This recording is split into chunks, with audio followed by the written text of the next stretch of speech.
सद्दाम हुसैन की फांसी के लिए ईद उल अजहा का दिन चूज किया गया। उन्हें 30 दिसंबर 2006 को आवाम के सामने सरेआम फांसी दी गई। जब सद्दाम हुसैन को तख्ता-ए-दार पर लाया गया तो वो दुरूद शरीफ पढ़ रहे थे। उन्होंने एक बार कलमा शहादत भी पढ़ा।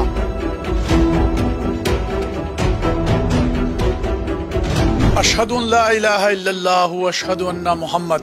अभी वो रसूलुल्लाह ही न कह पाया था कि उसके पैरों के नीचे से तख्ता खींच दिया गया।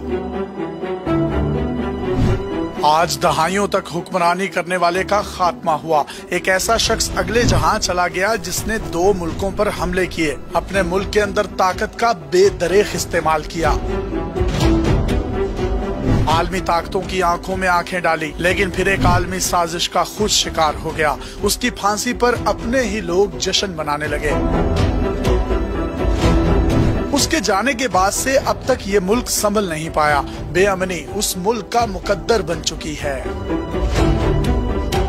ये कहानी है सद्दाम हुसैन की, जो इराक का सदर था। उसने 24 बरस तेल की दौलत से मालामाल मुल्क पर हुक्मरानी की। इराक में उसको कोई चैलेंज नहीं कर सका। हर चीज पर उसका कंट्रोल था। मुखालिफिन उसके नाम से भी डरते थे। ये 28 अप्रैल 1937 को इराक के एक छोटे से गाँव में पैदा हुआ। सद्दाम की पैदाइश से पहले ही उसके भाई और वालिद का कैंसर से इंतकाल हो चुका था। सद्दाम की पैदाइश के बाद उसकी माँ ने दूसरी शादी कर ली। अब सद्दाम का सुतेला बाप उसे तशद्दुद का निशाना बनाता रहा। सद्दाम घर से भागा और 10 साल की उम्र में बगदाद में अपने चचा के पास रहने लगा। चचा के जेरे साया उसने तालीम हासिल की और बाद में सियासत में मुतहर्रिक हो गया। सद्दाम 20 बरस का हुआ तो उसने पढ़ाई छोड़कर इनकलाबी बैत पार्टी ज्वाइन कर ली। ये एक छोटी सी पार्टी थी, इतनी छोटी पार्टी कि इसके अरकान की तादाद सिर्फ 300 थी। सद्दाम के ये पार्टी ज्वाइन करने के 1 साल के बाद ही इराक से बादशाहत का खात्मा हो गया।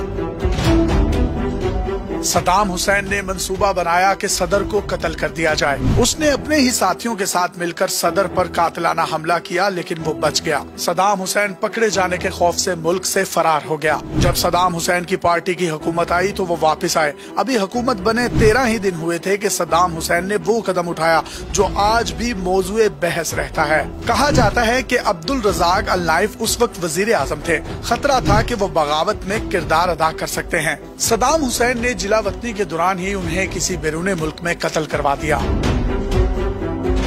अब सद्दाम हुसैन इराक के दूसरे ताकतवर तरीन शख्स बन चुके थे। सदर एक बूढ़ा शख्स था, लेकिन पार्टी के तमाम तर मामलात पर्दे के पीछे सद्दाम हुसैन चलाते थे। वो इराकी फौज में जनरल का ओहदा भी पा चुके थे। ताकत पर अपनी ग्रिप मजबूत कर चुके थे। आखिरकार 16 जुलाई 1979 को सद्दाम हुसैन ने सदर को इस्तीफा देने पर मजबूर कर दिया और खुद मुल्क के सदर बन गए। अब वो इराक के सदर थे और फौज के सुप्रीम कमांडर भी। सदर बनते ही सद्दाम हुसैन ने अपनी पार्टी से गद्दारों को साफ करने का फैसला किया। 16 जुलाई को वो सदर बने। ठीक 6 दिन के बाद 22 जुलाई को उन्होंने बाद पार्टी के रहनुमाओं का इजलास बुला लिया। इस इजलास में पार्टी के अंदर डबल गेम करने वाले 68 रहनुमाओं के नाम पढ़कर सुनाए गए। इन तमाम 68 अरकान को बेवफा और गद्दार का लेबल लगाकर कमरे से निकाल दिया गया और जैसे ही ये कमरे से निकले इनको हिरासत में ले लिया गया। बाद में इनको सजाए मौत सुनाई गई, लेकिन सजाए मौत से पहले ही फायरिंग स्क्वाड के जरिए से इनको कत्ल करवा दिया गया।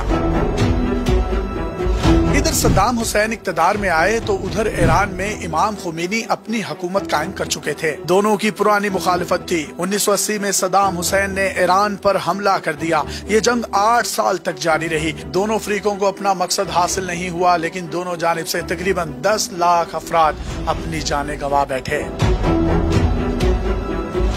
ईरान से जंग खत्म होते ही सद्दाम ने कुवैत से पंगा लेना शुरू कर दिया। पहले उसने कुवैत से मुतालबा किया कि वो इराक का कर्जा माफ करे। कुवैत ने इनकार किया तो सद्दाम हुसैन ने तेल की कीमतें बढ़ाने का मुतालबा कर दिया। कुवैत ने कीमतें बढ़ाने से भी इनकार किया तो आखिरकार 1990 में सद्दाम ने कुवैत पर हमला करके इस छोटे से मुल्क पर कब्जा कर लिया।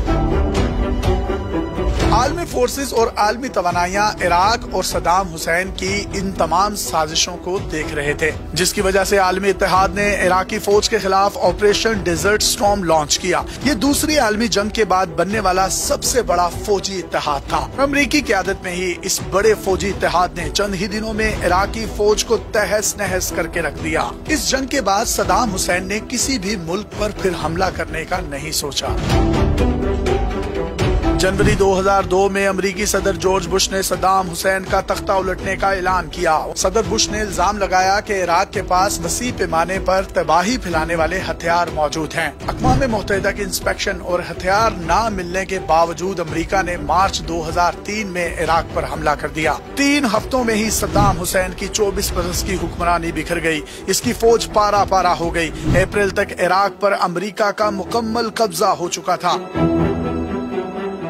अब सद्दाम हुसैन फरार हो चुके थे। उनकी गिरफ्तारी के लिए अमेरिका ने एक ऑपरेशन रेड डाउन के नाम से लॉन्च किया। सर्च ऑपरेशन बढ़ता गया, टेक्नोलॉजी बढ़ती गई और आखिरकार वो दिसंबर में सद्दाम हुसैन के पास जा पहुंचे। सद्दाम हुसैन अमेरिकी फौज को ऐसी जगह से मिले जहां पर कोई सोच भी नहीं सकता था। वो अपने पैदाइशी घर के करीब एक बंकर में छुपे हुए थे। सद्दाम हुसैन को तौहीन अमेज अंदाज में गिरफ्तार किया गया। जब उन्हें बंकर से निकाला गया तो उनकी दाढ़ी बड़ी हुई थी, उनके बाल भी बहुत लंबे हो चुके थे। बताने वाले बताते हैं कि कई दिनों तक ऐसा महसूस हुआ कि शायद वो नहाए ही ना हो। अमेरिका ने सद्दाम को गिरफ्तार करने के बाद उनके खिलाफ तकरीबन 150 लोगों के कत्ल का मुकदमा चलाया। उनका ट्रायल निगरान हुकूमत ने किया, जो कि अमेरिका की कठपुतली थी।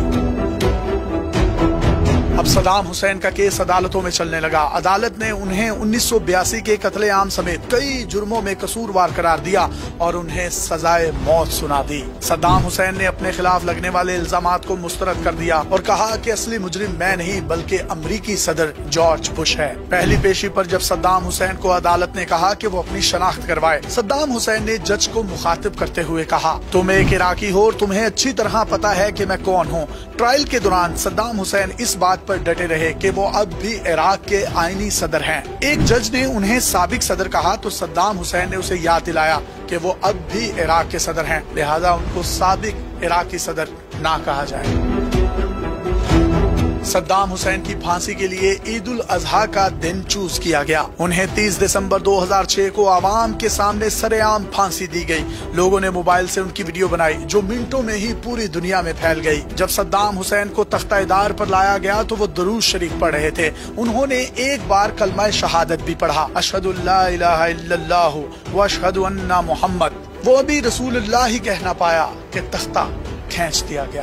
अपने मेजबान यासिर शामी को पाकिस्तान के सबसे बड़े digital media network daily Pakistan से इजाजत दीजिए और देखते रहिए डेली पाकिस्तान। अल्लाह हाफिज।